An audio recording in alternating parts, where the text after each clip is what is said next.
The Korean Mafia boss just wanted to know why his black maid missed work. What he found made him furious. Who touched her? Han Jun-suk growled, his voice barely above a whisper, the tattoos on his neck pulsing as his jaw clenched tight. He stared at the bandages covering her face, her swollen eye, the bruises around her throat. No man breathes after doing this. Those were the last words he said before storming out of the penthouse. 20 minutes later, the entire Korean syndicate was mobilized, hunting for the man who dared lay hands on what belonged to the boss. Before we dive into this story, drop a comment telling me where you're watching from.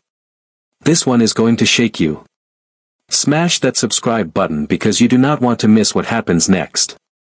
Han Jun-suk woke at 5 o'clock in the morning expecting tea brewing and breakfast ready like it had been every single day for 3 years. The penthouse was silent.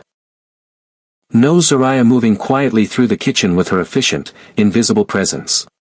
No fresh tea, no warm breakfast, nothing. Han stood in his massive kitchen, silk robe revealing the ink across his chest, confused because Zaraya Mitchell had never been late. Not once in 3 years. Not for illness, not for weather, not for anything. In his world, silence meant danger. Han Jun-suk's eyes opened at exactly 5 a.m. No alarm. His body had been trained to wake at this hour for 20 years, ever since his father first put a gun in his hands and told him that discipline was the difference between predators and prey. He lay still for a moment, listening. The penthouse should have been alive by now. The soft clink of porcelain. The whisper of slippers on marble. The faint, comforting smell of tea brewing in the kitchen. Zaraya always arrived at 4:30, moving through his home like a ghost, preparing everything before he rose. But this morning, there was nothing. Only silence. Han sat up slowly, his bare chest covered in black ink that told the story of his rise through the Korean syndicate. Dragons curled around his shoulders. Names of fallen brothers marked his ribs. The symbol of his organization sat directly over his heart. He walked to the kitchen, his footsteps echoing in the emptiness. The counter was bare. The kettle was cold. No steam rose from his favorite cup. No breakfast waited on the table where he took his morning meetings. Zaraya Mitchell had worked for him for 3 years. In that time, she had never been late. Not once. Not when she had the flu and showed up anyway until he sent her home. Not when the subway flooded and she walked 40 blocks through the rain. Not when her grandmother died and she still appeared at 4:30 the next morning, eyes red but hands steady. She was the most reliable person in his entire organization. More dependable than his lieutenants. More consistent than his accountants. More loyal than men who had sworn blood oaths to his family. Something was wrong. Han pulled out his phone and dialed her number. It rang once, twice, then went to voicemail. Her voice, soft and professional, asked him to leave a message. He hung up and called again. Voicemail. Again. Voicemail. His jaw tightened. He pressed the intercom to the security station. Zaraya Mitchell. Has anyone seen her this morning? A pause. Then his head of security, a thick-necked man named Kong, responded. No, sir. She hasn't checked in at the service entrance. We assumed she called in sick. She didn't call. Han's voice dropped to something cold. Pull her address from the employee files. Now. Sir, she lives in Koreatown. The old district. That neighborhood is. I know what that neighborhood is. Han was already walking to his bedroom, pulling a black shirt over his tattooed torso. Have my car ready in 5 minutes. Boss, I can send men to check on her. You don't need to. 5 minutes. The line went dead. Han Jun-suk had not driven himself anywhere in 3 years. He had not visited any neighborhood below the 40th floor of the city's wealth. He had not concerned himself with the personal lives of his employees. But Zaraya's silence screamed louder than any alarm. And in his world, silence only meant one thing. The building was worse than Han had imagined. Crumbling brick. Graffiti covering the walls. A security gate that hung off its hinges, useless. He paid Zariah well. Why did she live in a place like this? He didn't know she sent most of her money home to her mother in Atlanta. Didn't know about the medical bills piling up, the little brother she was putting through trade school, the sacrifices she made in silence while keeping his penthouse immaculate. Apartment 4B. Third floor. No elevator. Han climbed the stairs two at a time, his expensive shoes echoing against concrete stained with years of neglect. The smell of mildew and old cooking oil hung thick in the air. This was a world he had clawed his way out of decades ago. A world he never intended to visit again. Then he heard it. Shouting. A man's voice, ugly with rage, coming from behind a door at the end of the hall. And beneath it, something that made Han's blood turn to ice. A woman's cry. Zariah's cry. He didn't knock. Han's foot connected with the door just below the lock. The cheap wood exploded inward, splinters flying across a cramped living room with second-hand furniture and family photos on the walls. The scene inside stopped his heart. Zariah was on the floor, curled into a ball, her arms raised to protect her face. Her neatly pulled back hair had come undone, wild around her shoulders. Blood trickled from her lip. One eye was already swelling shut. Bandages from earlier wounds Han hadn't known existed, were visible on her arms. Standing over her was a man. Late 20s. Tank top stretched over muscles built from anger, not discipline. His fist was raised, ready to strike again. Marcus. For one eternal second, the three of them froze. Then Zariah looked up and saw Han in the doorway.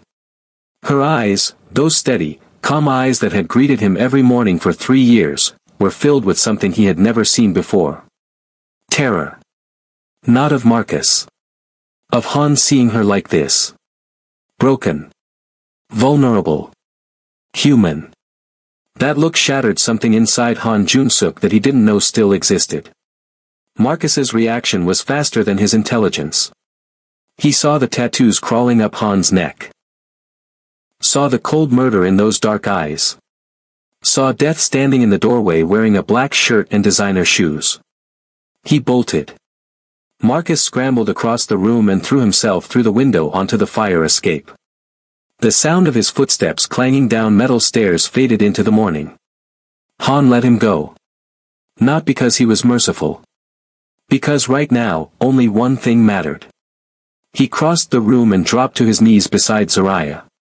I've got you. Han didn't hesitate. He scooped Zariah into his arms like she weighed nothing, cradling her against his chest with a gentleness that would have shocked anyone who knew him. She tried to protest, tried to say she could walk, but her voice came out broken and weak. Don't speak, Han said quietly. Just breathe. He carried her down 3 flights of stairs, past neighbors who peered through cracked doors and quickly looked away. In this neighborhood, you didn't see anything. You didn't remember faces. Especially not the face of a man with tattoos crawling up his neck and murder in his eyes. His black Mercedes waited at the curb, engine still running. Han placed Zariah in the back seat as carefully as if she were made of glass, then slid in beside her. He pulled her head onto his lap, his hand resting protectively over her hair. Drive, he told the guard behind the wheel. Now. The ride to the penthouse took 12 minutes. Zariah drifted in and out of consciousness, her breathing shallow, her body trembling.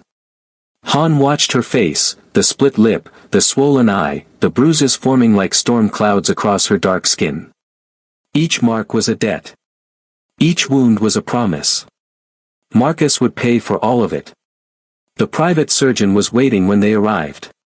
Dr. Yoon had served the organization for 15 years, asking no questions, keeping no records. He examined Zariah with professional efficiency while Han stood in the corner, arms crossed, watching every movement. 2 cracked ribs. Severe contusions. Possible concussion. Dr. Yoon's voice was clinical. She needs rest and monitoring. No hospital, too many questions. She stays here, Han said. It wasn't a request. They put her in Han's bedroom. The master suite with its floor-to-ceiling windows overlooking the city, its silk sheets, its bed large enough for 4 people. Zoraya looked impossibly small in the center of it. Fragile. Lost in a sea of luxury she had cleaned 1,000 times but never inhabited. Han pulled a chair beside the bed and sat. He didn't move for 3 hours. He watched her breathe. Watched her face twitch in troubled sleep. Watched the rise and fall of her chest beneath the blanket. At some point, her hand slipped from under the covers. Bandaged fingers, swollen knuckles, evidence of how hard she had tried to defend herself. Han reached out and took her hand in his. Her skin was warm against his calloused palm. "I will find him," he whispered, his voice barely audible. "And I will make him feel everything he did to you. This I swear." The city glittered outside the window. Han Jun-suk did not sleep. Zoraya woke to unfamiliar softness. Silk sheets against her skin. Sunlight streaming through windows that stretched higher than her entire apartment.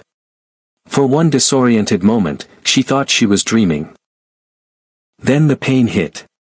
Her ribs screamed. Her face throbbed. Every breath reminded her of Marcus's fists. She sat up too fast and gasped, clutching her side. That's when she saw him. Han Jun-suk sitting in a chair beside the bed, still wearing the same black shirt from that morning, dark circles under his eyes. He hadn't slept. "Mr. Han." Zoraya's voice cracked. She tried to swing her legs off the bed, tried to stand. "I'm so sorry. I should have called. I'll make breakfast right now. I'll." "Stop." The single word froze her in place. Han leaned forward, his elbows on his knees, his dark eyes holding hers with an intensity that made her breath catch. "You will not apologize. You will not make breakfast. You will not return to that apartment." His voice was calm, but beneath it ran something molten. "Ever." Zoraya's eyes filled with tears. She'd been fighting since Marcus's first punch. "Am I fired?" Something flickered across Han's face. Pain. Anger. Something she couldn't name. "You are not fired." He stood slowly, towering over her but somehow making himself less threatening. "You are under my protection now. No one will touch you again." A knock at the door interrupted them. A young Korean man entered, tall and lean with kind eyes that softened when he saw Zoraya's injuries. She recognized him. Minho. Han's most trusted lieutenant. "Minho will guard you while I'm gone," Han said, already moving toward the door. "Anything you need, he provides. You don't leave this penthouse." "Where are you going?" The question escaped before Zoraya could stop it. Han paused at the threshold. He didn't turn around. To handle business.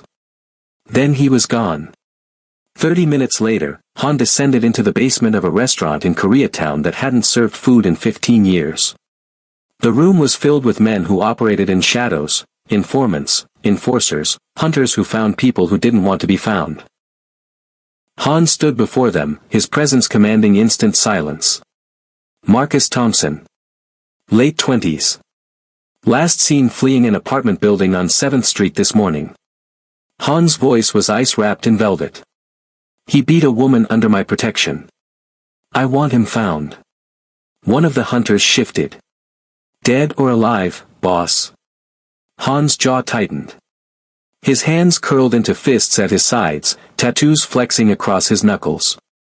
"Alive." The word dripped with dark promise. "I want him breathing when I find him. What happens after that is between me and him." Marcus made it 43 hours. He thought he was smart. Ditched his phone. Paid cash for a bus ticket to Nevada. Kept his head down, hood up, eyes on the floor. He thought he could disappear into the vastness of America, become nobody, start over somewhere the Korean mob couldn't reach. He was wrong. Han's hunters found him at a Greyhound station on the outskirts of the city, trying to board a 2 a.m. bus. They moved fast and quiet. Professional. One moment Marcus was clutching his ticket, the next he was in the back of a van with a bag over his head, screaming threats that no one acknowledged. The basement was cold. Concrete floors. Exposed pipes dripping somewhere in the darkness. A single bulb hanging from the ceiling, casting harsh shadows across walls that had witnessed confessions and endings for decades. Marcus was strapped to a chair when Han arrived. The boss descended the stairs slowly, each footstep echoing like a heartbeat. He wore a white shirt this time, sleeves crisp, collar perfect. He looked like a businessman arriving for a meeting. He didn't speak. Marcus started talking immediately. Excuses pouring out like sewage. She's my girl, man. We had a fight. Couples fight. It's none of your business what happens between. Han rolled up his sleeves. Methodically. Precisely. The tattoos on his forearms caught the light. Dragons and symbols and names of men who had crossed him before. Still, he said nothing. The first punch broke Marcus's nose. Blood sprayed across the concrete. The second cracked 2 ribs. The same ribs Marcus had cracked on Zariah. Han worked in silence. No questions. No demands for apology. This wasn't an interrogation. This was education. Every blow was measured, calculated to inflict maximum pain without allowing unconsciousness. Marcus needed to feel all of it. Please, Marcus sobbed between strikes. Please, I'm sorry. I'll never touch her again. Han paused. His knuckles were split. Blood dripped from his hands onto the floor. He leaned close to Marcus's ruined face, his voice barely a whisper. You're right. You won't. The punishment continued for another hour. When Han finally climbed the stairs, his white shirt was stained crimson. His face was expressionless. His hands trembled slightly, not from exhaustion but from the effort of stopping. Marcus was still breathing. Barely. 3 weeks passed like water finding new paths through stone. Zariah's bruises faded from purple to yellow to memory. Her ribs healed. The swelling around her eye disappeared, revealing the steady gaze Han had grown accustomed to over 3 years. But something else was changing too. Something deeper. She started cooking again. Not because Han asked her to. Not because she felt obligated. But because one morning she woke before dawn and felt the pull of routine, the comfort of creating something warm for someone else. Han found her in the kitchen at 5:30 a.m., moving through cabinets she knew better than her own apartment, preparing a breakfast she'd made 1,000 times before. You should be resting, he said from the doorway. Zariah didn't startle. She'd heard him coming. I wanted to, she said simply. For you. They ate together that morning. Han at the head of his massive table, Zariah sitting beside him instead of serving and disappearing.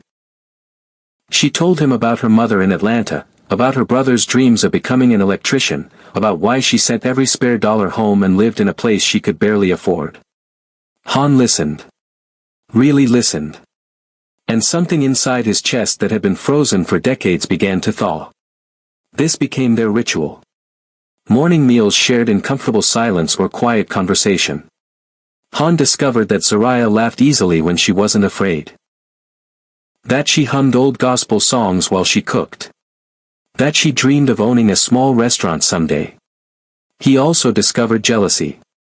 It happened slowly, then all at once. He would come home to find Zariah in the garden with Min-ho, their heads bent together in easy conversation. Her laughter would float through the windows, bright and unguarded, a sound Han realized he had never drawn from her himself. When he entered a room, that lightness vanished. Her shoulders would straighten. Her smile would become polite, professional. The warmth would retreat behind something careful and controlled. She was grateful to him. She respected him. But she still feared what he was. Min-ho was different. Min-ho was safe. Min-ho didn't have blood permanently stained into his knuckles. Han watched them from his office window one afternoon, Zariah laughing at something Min-ho said, touching his arm with casual affection. The jealousy burned. But beneath it was something worse. Understanding. Han had made his decision. He would ask Zaraya to stay. Not as a maid. As something more. He didn't have the words for what exactly. Wife felt too formal, partner too casual, but he knew he couldn't return to mornings without her presence. Couldn't imagine his penthouse empty of her humming, her warmth, her quiet strength. He had a plan. A formal arrangement. Financial security for her family. Protection forever. Everything he could offer wrapped in the only language he truly understood, control. The velvet box sat in his desk drawer. Inside was his mother's ring, smuggled out of Seoul 30 years ago, the only piece of his old life he'd kept. He'd never imagined giving it to anyone. Until her. Han was walking toward the garden to find Zaraya when he heard voices drifting through an open window. He stopped. Something in the tone made him stay hidden. He terrifies me sometimes. Zaraya's voice, soft but honest. The way he looks at people. The way silence follows him. I'm grateful for everything he's done, Minho. I owe him my life. But what? Minho's voice was gentle. Patient. A long pause. Then Zaraya spoke again, and her words cut through Han like a blade. When I'm with you, I can breathe. You listen. You ask questions and actually want the answers. Han, he protects me.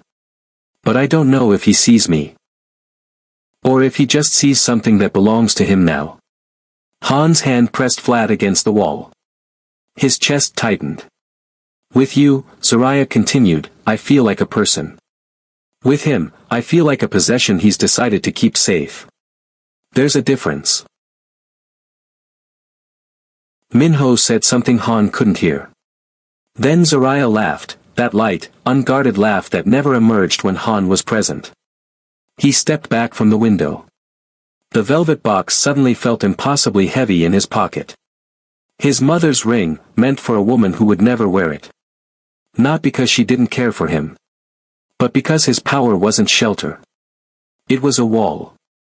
Everything he'd built, the empire, the fear, the respect, had become a prison. Not for others. For himself. He could protect Zaraya from every threat in the world. But he couldn't protect her from what he was. Han returned to his office and placed the ring back in the drawer. Some battles couldn't be won with force. Marcus had been in prison for 4 months when he made his move. The beating Han delivered should have broken him. Instead, it fed a rage that grew in the darkness of his cell like something poisonous. He made connections inside. Violent men who owed favors to other violent men. A network of hatred that stretched beyond prison walls. The transfer happened on a Tuesday. Routine movement between facilities. 3 guards. 1 van. A stretch of empty highway. Marcus's people were waiting. 2 guards died before anyone could radio for help. The 3rd was left alive to deliver a message. Tell the Korean I'm coming for what's mine. Han received the news at 11 p.m. By 11:15, he had tripled security at the penthouse. By 11:30, he had moved Zaraya and Minho to the estate outside the city, a fortress surrounded by walls and armed men. It wasn't enough. Marcus had 4 months to plan. 4 months to study Han's organization. 4 months to find the weak points. The power went out at 2 a.m. Zaraya woke to absolute darkness and the distant sound of gunfire. She scrambled out of bed, heart pounding, as the estate erupted into chaos. Shouts echoed through hallways. Glass shattered somewhere downstairs. The crack of weapons split the night. Minho burst through her door, gun drawn. Stay behind me. Don't make a sound. They moved through black corridors, emergency lights flickering red. Bodies lay in doorways, Han's men, caught off guard by the coordinated assault. Marcus hadn't come alone. He'd brought soldiers. Han found them on the 2nd floor, his white shirt splattered with blood that wasn't his own. His eyes were wild, scanning every shadow. "They're inside the walls," he said, voice tight. 6 men. Maybe more. Marcus is leading them. A bullet tore through the window beside Zariah's head. She screamed as Minho pulled her down, covering her body with his. "The safe room," Han commanded. "Now." They ran. Gunfire chased them through the estate that had become a war zone. Paintings exploded off walls. Chandeliers crashed to marble floors. The home Han had built into a sanctuary was being torn apart around them. And somewhere in the darkness, Marcus was hunting. Coming to finish what he'd started. They almost made it to the safe room. Marcus stepped out of the shadows 10 feet from the reinforced door, gun raised, smile twisted with 4 months of hatred. "Found you." Everything happened in seconds. Minho moved without hesitation, shoving Zariah behind him as Marcus fired. The bullet caught Minho in the chest, spinning him sideways. He crumpled against the wall, blood spreading across his shirt, but his hand still reached for Zariah, still trying to shield her. "Minho!" Zariah screamed, dropping beside him.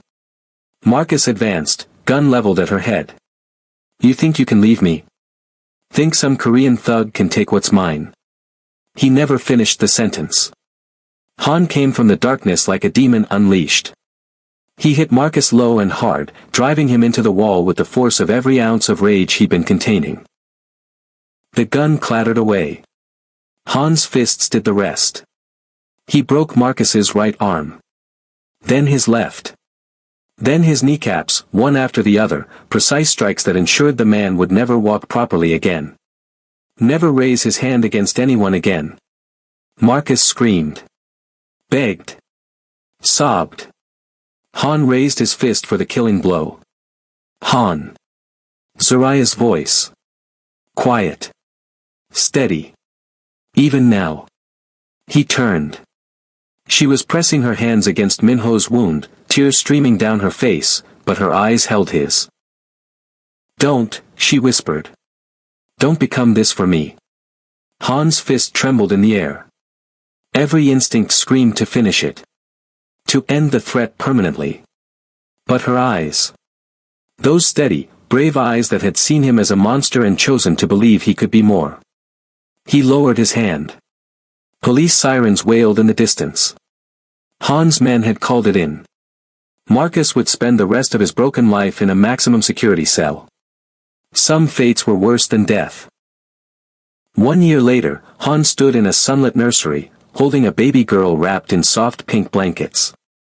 His tattooed hands, hands that had delivered death, cradled her with impossible gentleness. Zariah watched from the doorway, Minho's arm around her waist. The wedding ring on her finger caught the light. She had never looked more beautiful. More at peace. "She has your eyes," Han said quietly to Zariah. "She has your stubbornness," Minho replied, grinning. Han almost smiled. Almost. He placed the baby back in her crib and walked to the door. Zariah caught his hand as he passed. "Thank you," she whispered. "For everything. For letting go." Han squeezed her fingers once, then released them. He walked out into the afternoon sun, back toward his waiting car, back toward the shadows where he belonged. Behind him, he heard Zariah's laughter, Minho's voice, the sounds of a family he had saved but would never be part of. The loneliness was familiar. But beneath it now lived something new. Peace. He had given her what she needed. Not possession. Not control. Freedom. And in doing so, Han Jun-suk had finally set himself free too. This story proves one thing: family isn't always blood. It's the people who show up when everything falls apart. Subscribe if you believe love is a choice, not a claim. Comment if Han made you cry. And share this with everyone who needs to know that sometimes the greatest act of love is becoming someone's shield instead of their cage. One missed morning changed 3 lives forever. Please subscribe for more.